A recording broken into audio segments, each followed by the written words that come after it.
This lesson focuses on listening to the audiobook of the poem Still I Rise by Maya Angelou and finding imagery and figurative language and citing quotes using the response heuristic graphic organizer.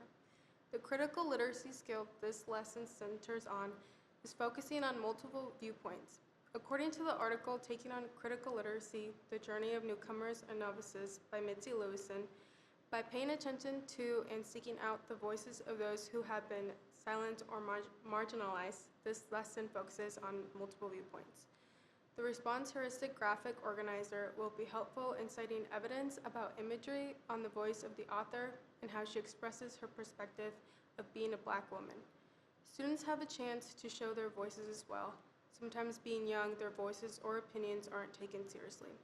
With the response heuristic, students have a chance to share how being a student of color can be in society through personal experiences or empathizing.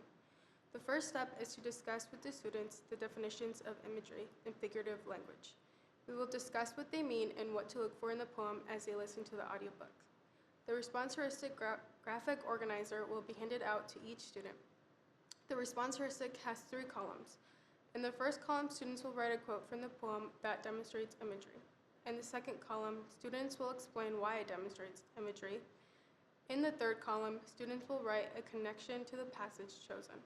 I will ask students to start asking themselves questions to help them cite evidence. I will give them time to work on their own to fill out their response heuristic worksheet.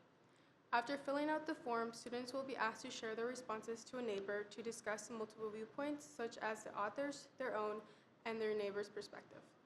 The strategy of response heuristic is important because, according to the article Disciplinary Literacy, Adapt, Not Adopt by Victoria Gillis, a response heuristic was designed to foster readers' inferences about an author's meaning and create space for the reader's personal interpretation of literature.